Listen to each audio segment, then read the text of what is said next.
परम पिता परमात्मा पूर्ण ब्रह्म सर्व सृष्टि रचनहार कबीर परमेश्वर जी की असीम कृपा से आप सभी पुण्यात्माएं सत्संग श्रवण कर रहे हैं। परमात्मा कबीर जी हम काल जाल में फंसे हुए सभी प्राणियों के इस दुख को जानकर समझकर अपने सतलोक से चल कर के यहाँ आते हैं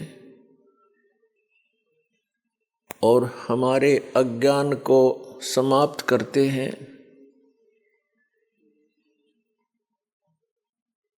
हमें ये बताने की चेष्टा करते हैं कि तुम सभी प्राणी ऐसे स्थान से आए हुए हो जहाँ पर किसी वस्तु की कमी नहीं, किसी वस्तु का वहाँ पर अभाव नहीं, वहाँ कोई दुख नहीं, वहाँ पर व्यर्थ अवस्था नहीं। सृष्टि ऐसी ही है, शरीर आपके ज्यों के त्यों हैं। वहाँ जो आपको शरीर प्राप्त था वो सभी रोग रहित, व्यर्थ अवस्था उसमें नहीं होती, वहाँ मृत्यु नहीं होती। उस स्थान को आप अपनी गलती के कारण छोड़ आए।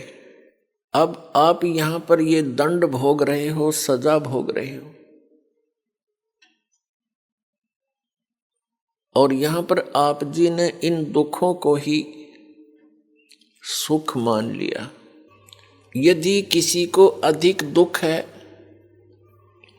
और उससे कुछ कम दुख को हमने सुख समझ लिया, और यहाँ पर सुख नाम की वस्तु नहीं है, आपने सुख देखा ही नहीं है, इसलिए इन्हीं अटकलबाजियों में आप सुख मान रहे हो। कैसे? जो निर्धन है वो सोचता है धनवान सुखी, ये कार और कोठियों में निवास करता है, सफर करता है। अब धनवान को स्वप्न में भी सुख नहीं होता। धनवान समझता है, धनी व्यक्ति सोचता है कि राजा लोग सुखी होंगे, ये राजा लोग सुखी हैं।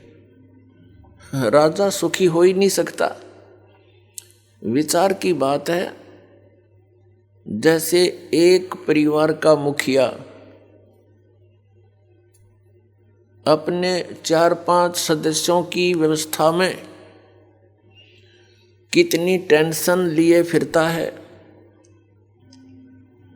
किसी को बीमारी है, किसी का विवाह नहीं हुआ, किसी का विवाह हो गया तो बालक नहीं, और 100 समस्याएं उसकी जान को बनी रहती हैं। राजा एक बहुत बड़े अक्षेत्र का मुखिया होता है। इससे खूब आसानी से अंदाजा लगाया जा सकता है वो कितना सुखी हो सकता है। स्वप्न में भी सुख नहीं उस व्यक्ति को जो राजा बना हुआ है। ठीक है, अपनी घूटी सूटी लाकर रात काट लेता होगा, घंटे 2 घंटे पड़ जा पी कर शराब, सुख नहीं है।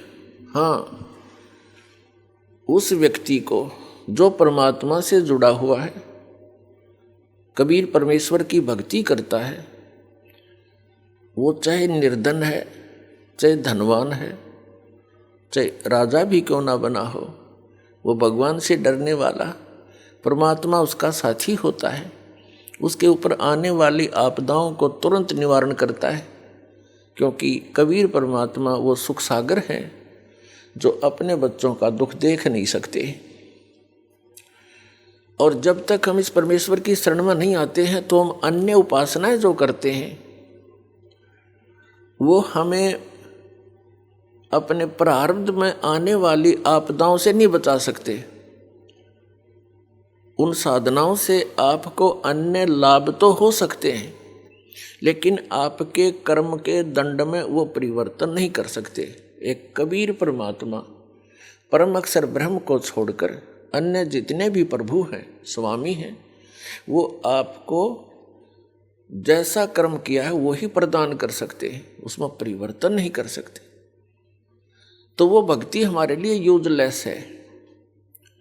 हमारे प्रारब्ध में, हमारे संस्कार में, पुण्यों में, इस जीवन के सफर में कोई ऐसा भयंकर घटना, दुर्घटना हो और वो टले नहीं, वो दुर्घटना जब घट जाएगी और कोई ऐसी घटना हो जो इस आदमी का मनोबल तोड़ देती है, फिर वो भक्ति भी नहीं करता, छोड़ देता भक्ति को। और परमात्मा कबीर जी आप पर आने वाले आपके प्रारब्ध के संस्कारों को बदल देता है। जब हमारे ऊपर कोई आपदा आ जाती है और हमें पता है कि इसका कोई निवारण इस पृथ्वी पर नहीं है, और फिर वो ठीक हो जाता है, उसका समाधान हो जाता है इस भक्ति से, तो हमारी आस्था भगवान में दृढ़ होती है और तभी हम भक्ति कर सकते हैं।